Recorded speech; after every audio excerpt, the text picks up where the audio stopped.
ಆ ಕಡೆ ಸಿದ್ದು ಅಧಿವೇಶನಕ್ಕೂ ಕೂಡ ಬಂದಿಲ್ಲ, ಈ ಕಡೆ ಶಾಸಕರು ಕೂಡ ಅಸಮಾಧಾನದ ಭುಗಿಲೆದ್ದು ಈಗಾಗಲೇ ಅಧಿವೇಶನಕ್ಕೂ ಕೂಡ ಬಂದಿಲ್ಲ. ಸಿಎಂ ಡಿಕೆ ಸರ್ಕಾರಕ್ಕೆ ಹೊಸ ಸವಾಲೀಗ, ಮತ್ತೊಂದು ಟೆನ್ಷನ್ ಶುರುವಾಗಿದೆ ಸಿದ್ದರಾಮಯ್ಯನವರಿಗೀಗ.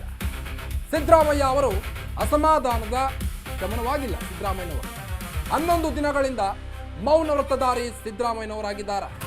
ಟಗರು ಸೈಲೆಂಟ್ ಗೇಮ್ ಆಡ್ತಿದ್ದಾರೆ. ಸಿಎಂ ಡಿಕೆಗೆ ಈಗ ನಡುಕ ಶುರುವಾಗಿದೆ. ಸಂಪುಟ ಸರ್ಜರಿ ಆಗೋವರೆಗೂ ಸಿದ್ದು ಸಿಟ್ಟು ಶಮನ ಆಗಲ್ವಾ? ಹಾಗಾದ್ರೆ ಬ್ಯಾಡಗಿ ಶಿವಣ್ಣನವರ ಸೇರ್ಪಡೆಗೆ ಪಟ್ಟು ಹಿಡಿದಿದ್ರು ಸಿದ್ದು, ಅದಾಗ್ಲಿಲ್ಲ. ಯಾವಾಗ ಅದು ಆಗ್ಲಿಲ್ಲೋ ಪ್ರಮಾಣ ವಚನ ಕಾರ್ಯಕ್ರಮಕ್ಕೆ ಸಿದ್ದರಾಮಯ್ಯ ಬರಲಿಲ್ಲ.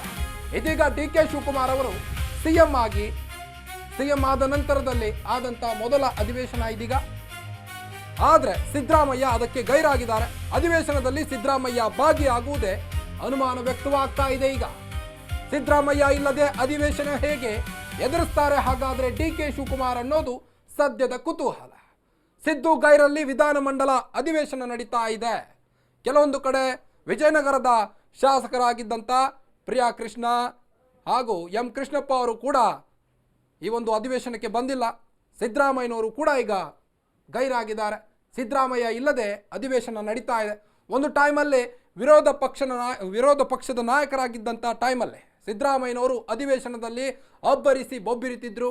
ಆದರೆ ಅದೇ ಸಿದ್ದರಾಮಯ್ಯ ಇಲ್ಲದೆ ಈಗ ಅಧಿವೇಶನ ನಡೀತಾ ಇದೆ. ಹಾಗಾದರೆ ಡಿ ಕೆ ಶಿವಕುಮಾರ್ ಅವರಿಗೆ ಮತ್ತೊಂದು ಟೆನ್ಷನ್ ಶುರುವಾಯಿತಾ? ಸಿದ್ದರಾಮಯ್ಯ ಸೂಚಿಸಿದಂಥ ಶಿವಣ್ಣನವರಿಗೆ ಒಂದು ಕಡೆ ಸಚಿವ ಸ್ಥಾನವನ್ನು ನೀಡಿಲ್ಲ, ಅದು ಕೂಡ ಅವರಿಗೆ ಬೇಸರ ವ್ಯಕ್ತವಾಗಿದೆ. ಹಾಗೆ ಒಂದು ಪಟ್ಟಿಯನ್ನು ಸಲ್ಲಿಸಿದ್ರು, ಸಚಿವರ ಪಟ್ಟಿ.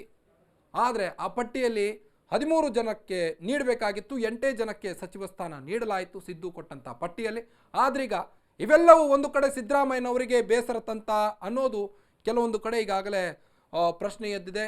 ಹೀಗಾಗಿ ಸಿದ್ದರಾಮಯ್ಯನವರು ಅಧಿವೇಶನಕ್ಕೆ ಈಗ ಬಂದಿಲ್ವಾ ಅನ್ನೋದು ಸದ್ಯದ ಕುತೂಹಲವಾಗ್ತಾ ಇದೆ.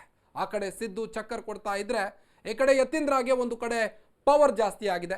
ಪರಿಷತ್ನ ಸಭಾನಾಯಕನಾಗಿ ಡಾಕ್ಟರ್ ಯತೀಂದ್ರ ಆಯ್ಕೆಯಾಗಿದ್ದಾರೆ. ಹಾಗಾದ್ರೆ ಯತೀಂದ್ರಗೆ ನೀಡಿದಂತ ಪವರ್ ಯಾವ? ಆ ಕಡೆ ಸಿದ್ದು ಚಕ್ಕರ್ ಕೊಟ್ಟಿದ್ದಾರೆ ಅಧಿವೇಶನಕ್ಕೆ, ಈ ಕಡೆ ಯತೀಂದ್ರಗೆ ಪವರ್ ದೊರಕಿದಂತ ಆಗ್ತಾ ಇದೆ. ಪರಿಷತ್ನ ಸಭಾನಾಯಕರಾಗಿ ಡಾಕ್ಟರ್ ಯತೀಂದ್ರ ಆಯ್ಕೆಯಾಗಿದ್ದಾರೆ. ಕಲಾಪ ಆರಂಭವಾಗುತ್ತಿದ್ದಂತೆ ಅಧಿಕೃತ ಘೋಷಣೆ ಮಾಡಲಾಗಿದೆ. ಈಗ ಹಂಗಾಮಿ ಸಭಾಪತಿ ಪುಟ್ಟಣ್ಣರಿಂದ ಅಧಿಕೃತ ಘೋಷಣೆ ಮಾಡಲಾಗಿದ್ದು, ಸಂಪುಟಕ್ಕೆ ಸೇರ್ಪಡೆಯಾಗದ ಎನ್ಎಸ್ ಬೋಸರಾಜ್. ಅದೇ ಕಾರಣಕ್ಕೆ ಯತೀಂದ್ರ ಸಿದ್ದರಾಮಯ್ಯಗೆ ಈಗ ಲಾಟರಿ ಲಭಿಸಿದೆ. ಸಿದ್ದರಾಮಯ್ಯ ಮನವೊಲಿಸಲು ಡಾಕ್ಟರ್ ಯತೀಂದ್ರಗೆ ಮಣೆ ಹಾಕಲಾಗಿದೆ. ಈಗ ಸಿದ್ದರಾಮಯ್ಯ ಬೇಸರವನ್ನ ತಣಿಸಲಿಕ್ಕೆ ಅವರ ಮಗನಿಗೆ ಈಗ ದಾಳ ಹಾಕಲಾಗಿದ್ದು, ಆ ಕಡೆ ಸಿದ್ದು ಅಧಿವೇಶನಕ್ಕೆ ಬರಲಿಲ್ಲ, ಈ ಕಡೆ ಯತೀಂದ್ರಗೆ ಪವರ್ ದೊರಕಿದೆ. ಪರಿಷತ್ನ ಸಭಾನಾಯಕನಾಗಿ ಡಾಕ್ಟರ್ ಯತೀಂದ್ರ ಆಯ್ಕೆಯಾಗಿದ್ದಾರೆ. ಈಗ ಕಲಾಪ ಆರಂಭವಾಗುತ್ತಿದ್ದಂತೆ ಅಧಿಕೃತ ಘೋಷಣೆ ಮಾಡಿದ್ದಾರೆ.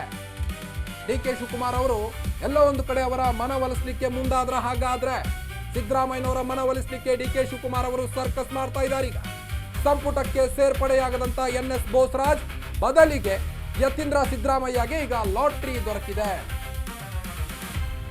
ಸಿದ್ದರಾಮಯ್ಯ ಮನವೊಲಿಸಲಿಕ್ಕೆ ಇವೆಲ್ಲ ಪ್ಲಾನ್ಗಳನ್ನ ಹಾಕ್ತಾ ಇದ್ದಾರೆ. ಹಾಗಾದ್ರೆ ಡಿ ಕೆ ಶಿವಕುಮಾರ್ ಅನ್ನೋದು ಸದ್ಯದ ಕುತೂಹಲವಾಗಿದೆ. ಒಂದು ಕಡೆ ಶಾಸಕರಿಗೆ ಸಚಿವ ಸ್ಥಾನ ನೀಡಿಲ್ಲ ಅನ್ನೋದು ಹಲವು ಶಾಸಕರಿಗೆ ಈಗಾಗಲೇ ಅಸಮಾಧಾನ ಒಂದು ಕಡೆ ಇದ್ದರೆ, ಅಧಿವೇಶನಕ್ಕೂ ಕೂಡ ಇವತ್ತು ಬಂದಿಲ್ಲ. ಸಿದ್ದರಾಮಯ್ಯನವರು ಕೂಡ ಇವತ್ತು ಅಧಿವೇಶನಕ್ಕೆ ಬಂದಿಲ್ಲ. ಪ್ರಮಾಣ ವಚನ ಕಾರ್ಯಕ್ರಮಕ್ಕೂ ಕೂಡ ಸಿದ್ದರಾಮಯ್ಯ ಆಗಮಿಸಿರಲಿಲ್ಲ. ಹಾಗಾದರೆ ಡಿ ಕೆ ಶಿವಕುಮಾರ್ ಅವರು ಶಾಸಕರ ಮನೆಗೆ ತೆರಳಿ ಅವರಿಗೆ ಕರೆ ಮಾಡಿ ಎಷ್ಟೇ ಮನವೊಲಿಸಲಿಕ್ಕೂ ಪ್ರಯತ್ನ ಪಟ್ಟರೂ ಸಹಿತ ಶಾಸಕರಲ್ಲಿ ಇನ್ನೂ ಕೂಡ ಅಸಮಾಧಾನ ಇದೆ ಅಂತ ಇಲ್ಲಿ ಸ್ಪಷ್ಟವಾಗಿ ಗೋಚರಿಸ್ತಾ ಇದೆ. ಇದರ ಮಧ್ಯೆ ಈಗ ಸಿದ್ದರಾಮಯ್ಯನವರ ಮನವೊಲಿಸಲಿಕ್ಕೆ ಯತೀಂದ್ರ ಅವರಿಗೆ ಮಣೆ ಹಾಕಿದ್ರ ಡಿ ಕೆ ಶಿವಕುಮಾರ್ ಅನ್ನೋದು ಸದ್ಯದ ಈಗ ಕುತೂಹಲ ಮೂಡ್ತಿರುವಂಥ ಪ್ರಶ್ನೆ. ಹಾಗಾದರೆ ಸಿದ್ದರಾಮಯ್ಯ ಮಗನಿಗೆ ಈಗ ಲಾಟ್ರಿ, ಬಂಪರ್ ಲಾಟ್ರಿ. ಆ ಕಡೆ ಅಪ್ಪ ಅಧಿವೇಶನಕ್ಕೆ ಚಕ್ಕರ್ ಹಾಕಿದ್ದಾರೆ, ಮಗನಿಗೀಗ ಒಂದು ಹೊಸ ಹುದ್ದೆಯನ್ನು ನೀಡಿದ್ದಾರೆ ಡಿ ಕೆ ಶಿವಕುಮಾರ್ ಅವರು.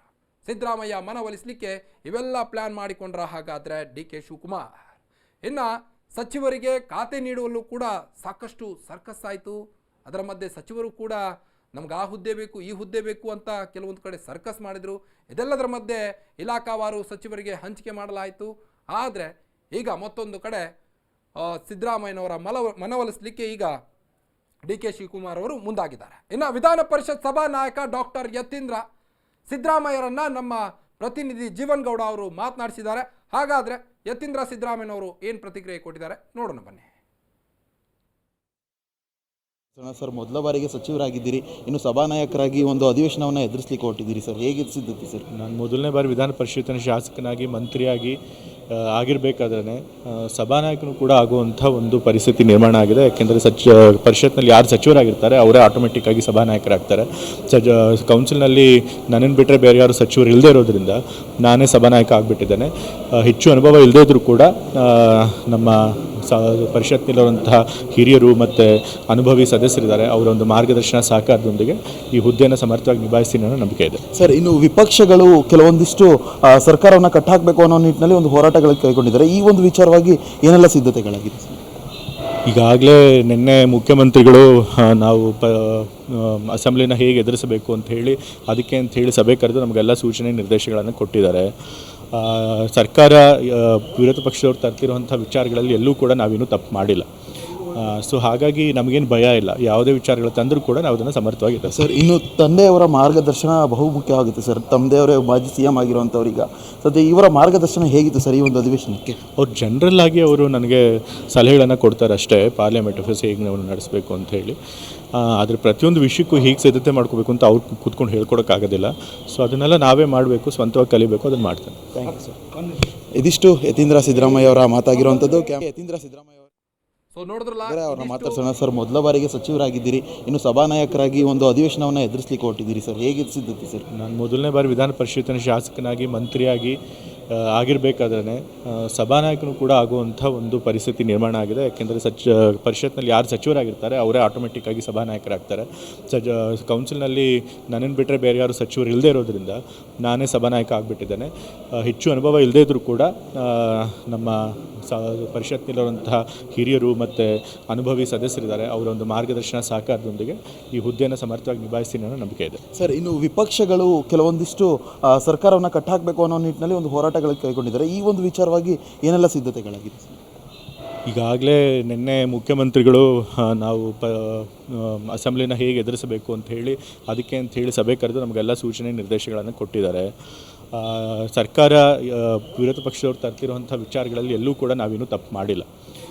ಸೊ ಹಾಗಾಗಿ ನಮಗೇನು ಭಯ ಇಲ್ಲ. ಯಾವುದೇ ವಿಚಾರಗಳು ತಂದರೂ ಕೂಡ ನಾವು ಅದನ್ನು ಸಮರ್ಥವಾಗಿದೆ. ಸರ್, ಇನ್ನು ತಂದೆಯವರ ಮಾರ್ಗದರ್ಶನ ಬಹುಮುಖ್ಯವಾಗುತ್ತೆ ಸರ್. ತಂದೆಯವರೇ ಮಾಜಿ CM ಆಗಿರುವಂಥವ್ರೀಗ ಸದ್ಯ ಇವರ ಮಾರ್ಗದರ್ಶನ ಹೇಗಿತ್ತು ಸರ್ ಈ ಒಂದು ಅಧಿವೇಶನಕ್ಕೆ? ಅವ್ರು ಜನರಲ್ ಆಗಿ ಅವರು ನನಗೆ ಸಲಹೆಗಳನ್ನು ಕೊಡ್ತಾರೆ ಅಷ್ಟೇ, ಪಾರ್ಲಿಮೆಂಟ್ ಅಫೇರ್ಸ್ ಹೇಗೆ ನಾವು ನಡೆಸಬೇಕು ಅಂತ ಹೇಳಿ. ಆದರೆ ಪ್ರತಿಯೊಂದು ವಿಷಯಕ್ಕೂ ಹೀಗೆ ಸಿದ್ಧತೆ ಮಾಡ್ಕೋಬೇಕು ಅಂತ ಅವ್ರು ಕೂತ್ಕೊಂಡು ಹೇಳ್ಕೊಡೋಕ್ಕಾಗೋದಿಲ್ಲ. ಸೊ ಅದನ್ನೆಲ್ಲ ನಾವೇ ಮಾಡಬೇಕು, ಸ್ವಂತವಾಗಿ ಕಲಿಬೇಕು, ಅದನ್ನು ಮಾಡ್ತೇನೆ. Thank you sir.